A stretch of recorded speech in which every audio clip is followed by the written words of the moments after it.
Hello everyone and welcome to another EV Geek Studios review. As always, Sebastian, Joel, and we're continuing our series on used EVs. Used EVs are popular in the market, especially with the used EV tax credit for how long it's going to last. So we thought we'd highlight some used EVs to see how they're holding up, see how they drive since they've been out 3, 4, 5, 6 years. Today we have a 2021 Tesla Model S, courtesy of Evolve Auto. Sebastian, so we've never really reviewed a Model S before any year. We've driven them. So just some of your first initial impressions being in a Model S. Yeah, so first off, this one does not qualify for tax credit. It does not. They have not gotten that cheap yet. Yep. I just want to make sure we're clear on that at the beginning. This one is not under 25 grand. Anyway, moving on. Yeah, Model S is a hoot. Yes. There's so much power at your disposal, but otherwise it's a comfortable cruiser. Like, it's a big sedan. You know, not a lot of big sedans on the market right now, especially not big electric sedans. It's got plenty of power, plenty of torque, a lot of fun, good range, especially this is, 2021, so it's the most, I guess not the most recent facelift since there's technically the 2025 or 2026 is that add ambient lighting and a bumper camera and not much else. But it's at 76% right now? It's at 76%. It was showing 260, I believe. 276. 270, okay. And like if we were to go to here from Dallas, which is about, what, 5 hours? One stop. Yeah. 15 minutes. Yeah.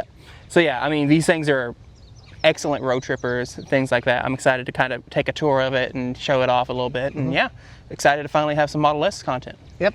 All right, so just like normal, we'll do a quick outside tour, hop in, do inside infotainment, test drive, and then head back down the road to Evolve Auto to give you our final thoughts. So stay tuned.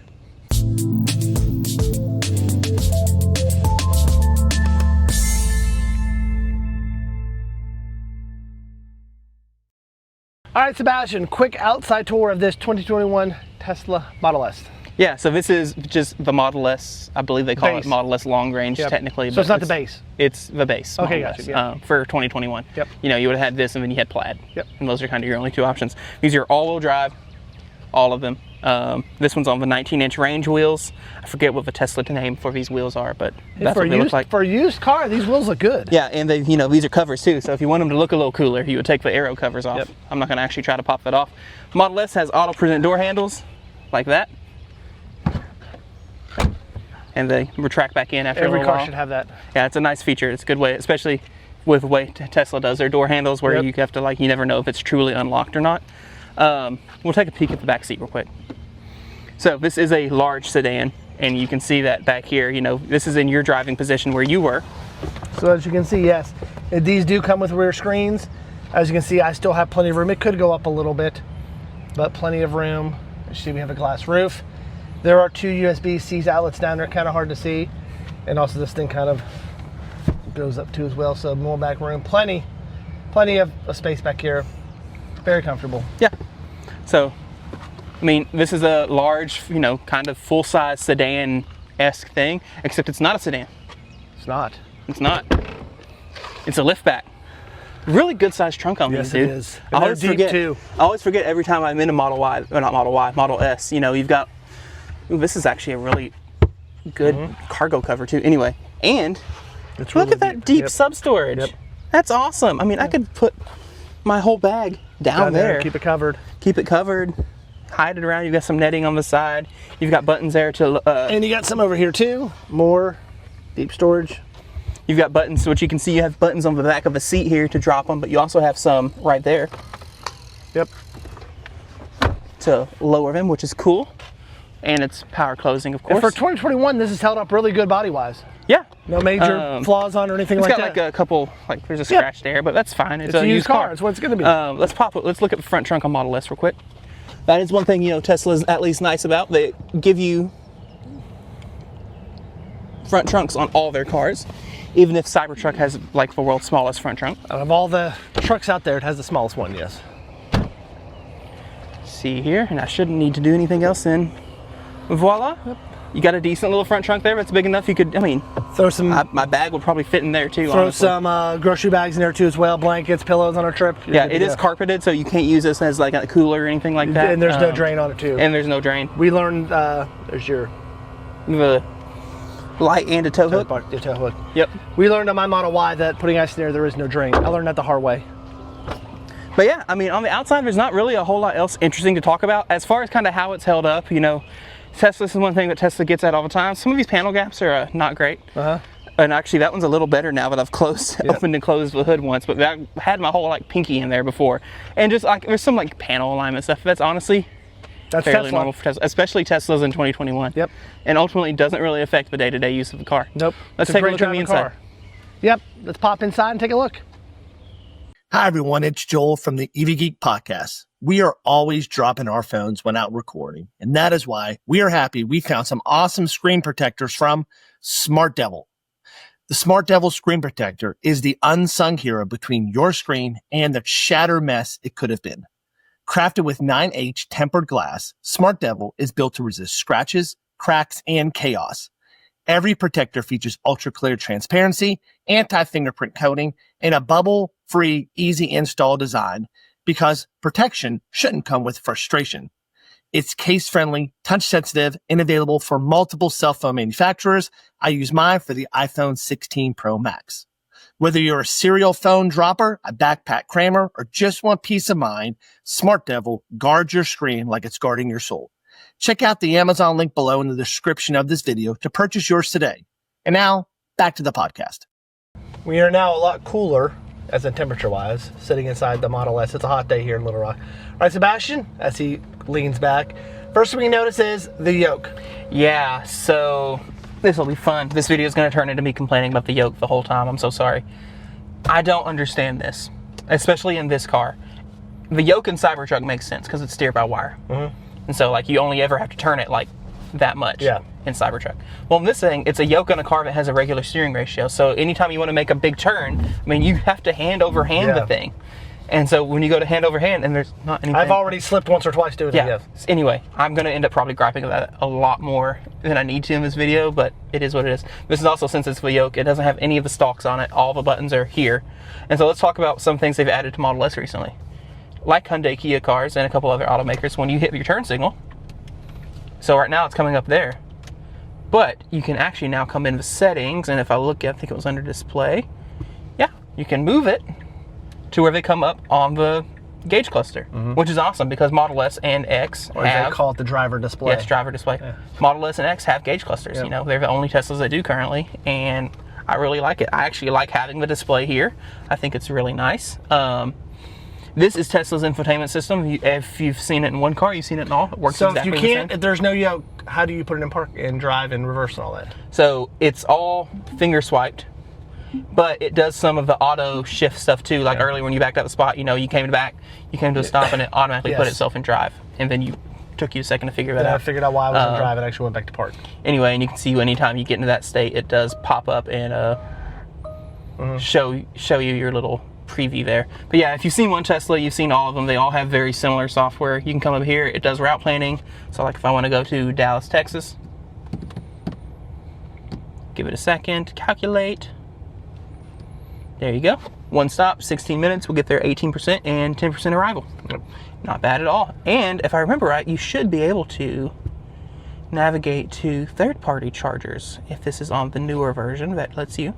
Let's see. We do have, if you notice up here, we do have a software update that is available, so. Franklin's Energy Charging Station. Let's see if it knows it's a charger. Might not know it's a charger. And maybe that's not how you do it, too. I could be wrong. And it might be a setting. Anyway, not going to mess with that too terrible much, but it just shows the Tesla superchargers, yep. Yeah, there is a way out. You can navigate to third-party chargers, and it will precondition now. On third-party chargers, which is something that Teslas used to not do.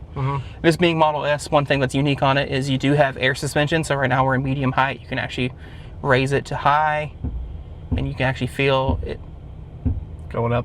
Yep. That was weird. And you can go even higher. Yep. You'll see it only lets you get that high up to 15 miles an hour. Yep. I think we're in medium. We were in medium. You also, since it's on air adjusted suspension, you can go in here, you can change what the damping feels like. So you can kind of go in there. Ooh, you can even do more firm sport handling or comfort and firm. Nice, that's actually kind of cool. I'm gonna put it back on auto. I also like that you have the setting here. If you're using autopilot, it just automatically, you can have it just go to comfort. You know, you don't need necessarily sport suspension when you're on the interstate. It would go down on its own. You come in here, this being Model S, you have Chill, Sport, and Insane. In drag strip mode. In drag strip mode, which, it's got to think about it for a minute. golly. It says it needs 7 minutes to go into drag strip mode. I'm going to click that because I don't actually want to. You'll hear that was the compressor just kicked on to cool the battery off and things like that, because it basically gets the battery and motors at optimum temperature for you to just rip. I also appreciate here, golly, it's still spinning. Steering weight, light, standard, heavy, all that's fairly normal Tesla stuff. There's your auto shift, beta. See here, you got your charging menu, which we all kind of know what that means in Tesla speak. This one does not have FSD purchased on it, so we won't be trying any of that out. You do have basic autopilot though. This does use key cards. Here's this one. For these, they go on the... They go right here to start, or you can use phone as a key. Which everyone uses. Which is what you should use. Yep. Very easy. Tesla does software updates best out of anyone in the game. This has an update available. You can see that. You can set what your preference, things like that. They get them all the time. Constantly are adding new stuff, and you can see that too. You go in here and release notes, and it'll actually show you like things they've added. So this adds the ability for a live activity and some security improvements, and there's your alternative trip plans. I must say, I do prefer, with the refresh that they went through right before this came out, the vertical screen as to the horizontal screen. Yeah, you like the horizontal more? I like the horizontal, sorry. I like the horizontal more than the vertical, yes. But yeah, I mean, this software is super easy. Look here on the interior now that that part's out of the way. So you have your shifter on the screen. You also do have your emergency buttons here. If you tap one, you'll see they pop up, and now you can shift between park, reverse, all that. Drive, and they do go away after a little while. So if you're like me and don't want to put fingerprints on the screen, you could use those. You could use those. Look here at the center console. Pop that open. It's a decent little pipe. It does have a light in it. Yep. Nice. And for a car that's 4 years old, this has been really well taken care of on the inside. Yeah, this is a wood type material. But it's very good condition, yes. You have this here. You can slide that forward to reveal cup holders. You can keep sliding it forward, and you have a cubby here. You can also slide that cubby forward, and you have a deeper cubby, and you can take these and slide them back to open it all the way, and you'll have some USB-C ports in there, as well as another light. See, we've been charging our stuff. So yeah, it's just like with the other cars, you have to, the other Teslas here, you got to go to controls, and that's how you do the glove box as well. There you go. Nice. But yeah, and I mean, this has ventilated seats, and they work, and they feel great. You do have a heated yoke, which don't need right now. Heated windshield, which is also nice. Or not, is it? No, I think that's just defrost. Okay. Yeah, it's just defrost. But yeah, so all that's great. Love that. You also can do the climate for the rear, and you see you have heated seats in all 3 seats on the rear, which is nice. And you can control the rear screen back there, so you have a little one that keeps playing with it. You can disable them from using it back there. Yeah. Other than that, I mean, standard Tesla stuff, you have the toy box of all the little things you have. You have all these apps, so you can pull up Apple Music, YouTube Music, Apple Podcasts. You can fart on demand if you want. You can fart on people if that's important to you in a car. You can do zooms in here using the interior camera. You can be that guy. Where's your Riverside? Yeah. But yeah, I think we're ready to take it for a spin. Yeah, let's get out on the roads here and take it for a spin, so see you in a sec. We just left our filming location. We are now heading out to the interstate here. Sebastian, you still hate that yoke? It's not my favorite. Like, okay.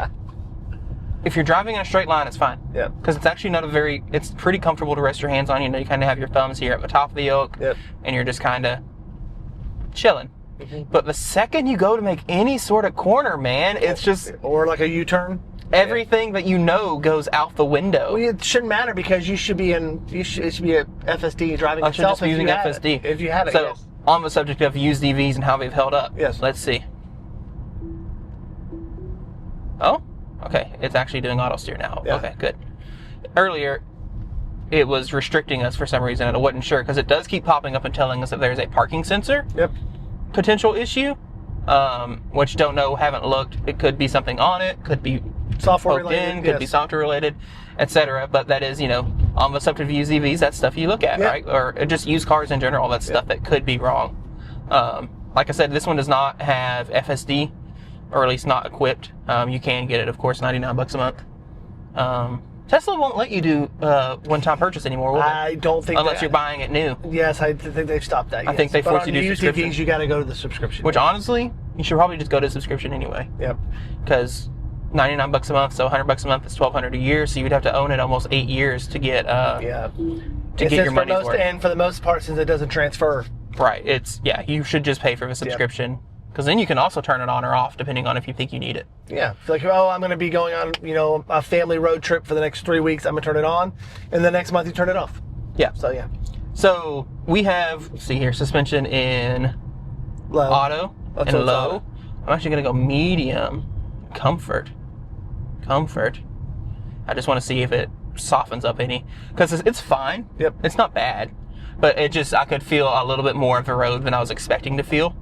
And I noticed you have a tendency to feel that in the S's. I don't know if it's because you're just low to the ground. Maybe. Yeah. Because they kind of are more of a sports sedan. Yeah. Uh-huh. But these things do have plenty of power. Yeah, power's not an issue with these. We tried it out before we start filming, and yeah, power is not an issue. We need a plaid. I need to drive a plaid. We need to drive a plaid.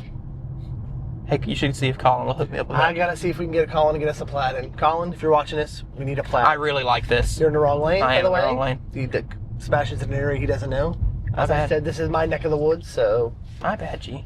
You'll go up here and take a left at the next red light. So I really like having the cameras up here on the center screen, because that's a logical... having them over here is fine, but you kind of end up in a weird... you're not necessarily looking over here while you're turning. Having it right in front of your eye line is really nice as far as your blind spot goes. And I wish that was I know you can't make it happen, and you can get some aftermarket stuff, but I wish that was a feature available on the Model 3 and Model Y. Also, on the yoke, you do at least have a button here that automatically pulls up your camera feeds. Yep. That's kind of nice. Now this does have the push button turn signals too. Yes, it does have push button turn signals. Almost up to things after however many thousand miles. Man, that light was super red when that guy went through. Anyway, the right side turn signal seems to operate fine. Yep. It requires a little bit of oomph to get this left turn signal to function. It's a haptic too.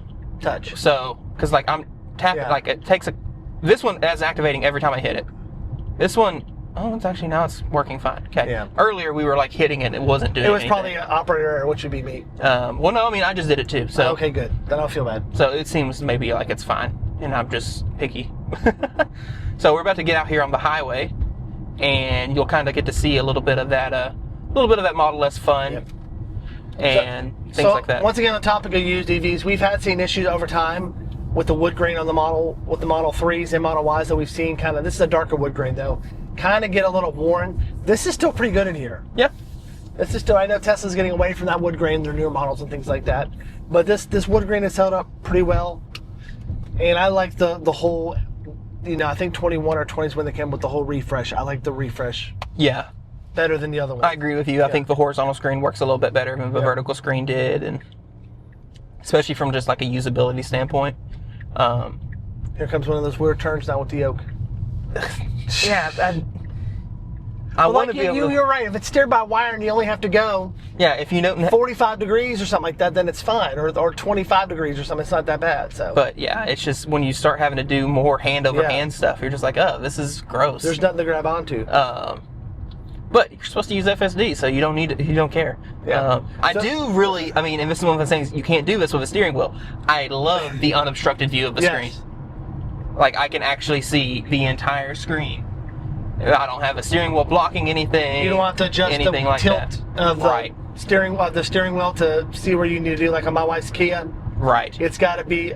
I can't keep it at the highest setting because I can't see certain things, so I have to move it one down, which is a little bit cramped on my legs.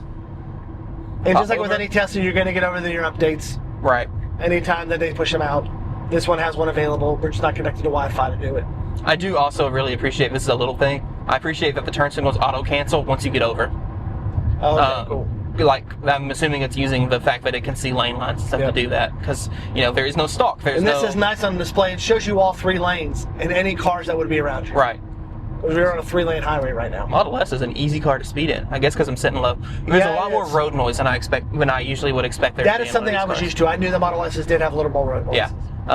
But when you think about them kind of in that more luxury sedan space, which I actually think Tesla is trying to move away from calling them that. Yeah. But that is 100% how they used to market these. Yeah. And when you think about luxury, when they were $100,000, right? And when you think about it in this context of $100,000 vehicles, this level of road noise is unacceptable. Yeah.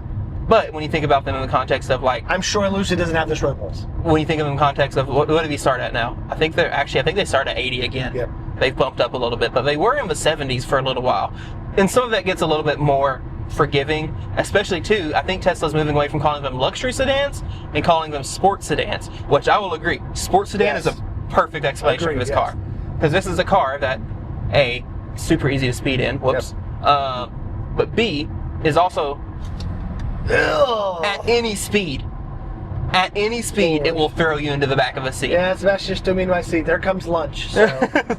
Sorry, Joel. Doug's not going to enjoy cleaning his car when we're done with it, probably. We need to get over. Get off this exit.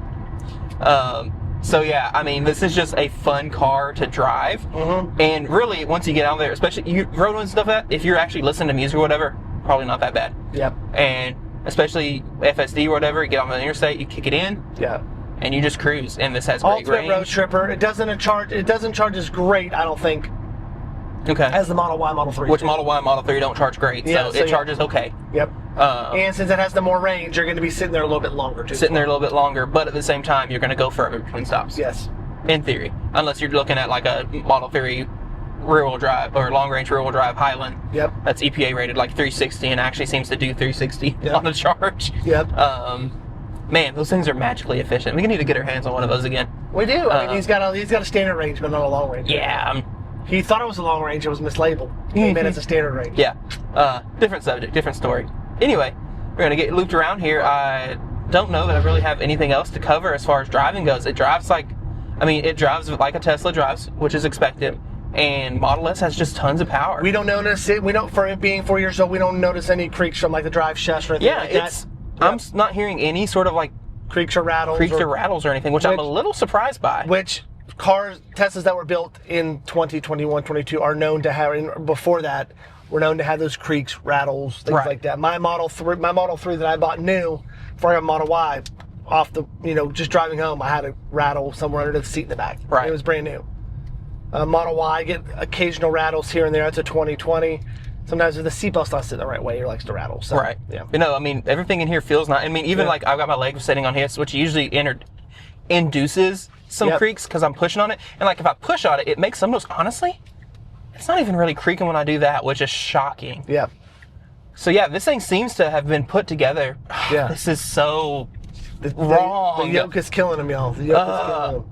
I don't understand. Like, Tesla is a smart company. Yes. They do smart things. They make good cars. How did they ship this? They could have even gone through the hassle of, because it's electric power steering. Yep. It didn't necessarily even have to be steered by wire. They could have changed the ratios. Yep. For cars with yokes. They didn't have to basically only change B, taking the wheel off, putting the yoke on, and calling it done. Yep. And leaving it exactly the same otherwise. So do you think the purpose of the yoke is just to have the unobstructed view? Do you think that's the purpose of it? It's that, and it's have unobstructed view, and because people thought it was cool, and also FSD. Okay. Because if it's FSD, you don't care. Yeah. But you're not always using FSD, or the car doesn't necessarily have FSD. And at the time this car came out in 2021, FSD was not that good. FSD is not what it is today. I mean, it's been supposed to have been getting perfect every 2 more weeks or something like that forever. But you get the point. It is quite good now, legitimately. And this is a hardware 3 car, so it does miss out on some of the new goodies or new stacks. We did notice, we don't know if this is a tint or not on the top, but this glass roof is very dark. Yes. So if it's a tint job, it's an awesome tint job because we can't even see any tint lines or anything like that. But I don't even feel it's a 95-degree day. And I don't feel any heat coming from the ceiling, which is awesome. Yep. I mean, that's great. Come in here. I'm not even using auto steer. I should be. I'll keep forgetting you have to double tap the wheel. I love little Easter eggs, man. Just Rainbow Road. Rainbow Road. And I mean, there's settings in here too. You can change your car to Santa and things like that. But yeah, I actually really like this Rainbow Road. Yep. All right, so we're going to get off the exit up here, head back to Evolve, and give you our final thoughts. So we will see y'all in a little bit. All right, we've made it back to Evolve Auto. So first time, Sebastian, really having some time with Model S. Thoughts? Yeah, so things are a hoot to drive. It's comfortable. Mm-hmm. It's not that quiet on the interstate, but again, turn the music on, you're fine. Yoke is stupid. Very stupid. Hate the yoke. I know you can easily fix that, but I hate the yoke. Yeah, you could throw something aftermarket on it for a couple $100 bucks. Wheel on it, or you could buy a wheel from Tesla if you wanted to, things like that. Really like having the driver's display. Mm-hmm. Like having, speed up there and seeing your FSD visualizations. Love the cameras up there. I think that's a great feature. And yeah, I mean, Tesla software is probably still the best of the business. Things like that. Ventilated seats are nice, whatever. I do have concerns about these on the used market. I have heard that Model S's and Model X's are a bit of problem childs, especially as they get higher mileage, because they have more stuff to fail. If they have air suspension or, you know, things like that, that's just more failure points. And I've heard they're not cheap to fix when things like that break. I noticed that a lot more with the older ones, like the ones that came out first, and once they get up their miles. Luckily, this only has 35,000 miles on it for being a 2021. So it's still relatively fresh with the miles. Yeah. Things like that, 35.5. So, range seems great. Seems like range would not be a problem with one of these. Charging seems like it's fine. Again, we think it charges probably a little worse than Model Y and Model 3, which means it's just fine. Yep.